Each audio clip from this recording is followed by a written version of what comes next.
Summary of a Day. The poem A Day has been composed by Emily Dickinson. She was an American poet.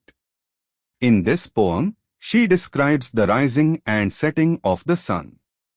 These two natural processes are delivered in both literal and symbolic ways.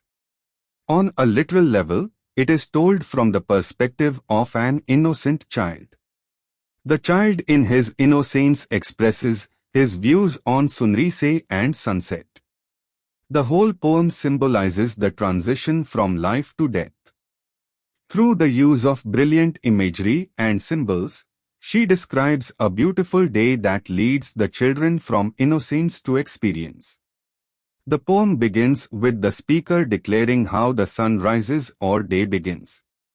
The sun rays are presented as a series of ribbons at a time.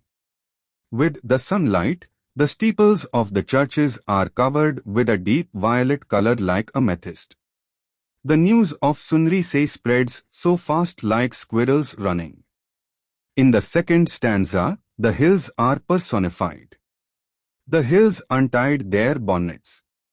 Before sunrise, the hills are wearing the cap of mist which is cleared by the sun rays and their heat.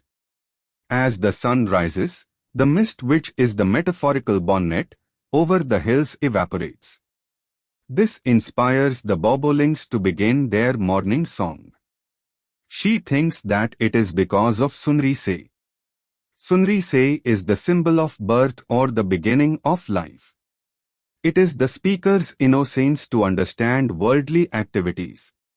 She only sees the beautiful things of life. In the third stanza, the speaker becomes less confident describing the activity of sunset. She says that she is unaware to describe the mysterious sunset.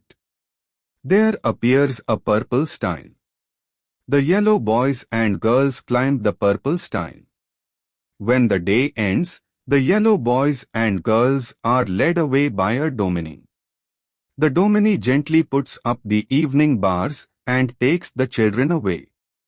This means they are taken to a dark place. The darkness or the sunset signifies death or the end of life. The evening bars symbolize a sense of security. This gives the reader hope. Different literary devices like symbolism, alliteration, metaphor, simile, personification, etc. are found in the poem.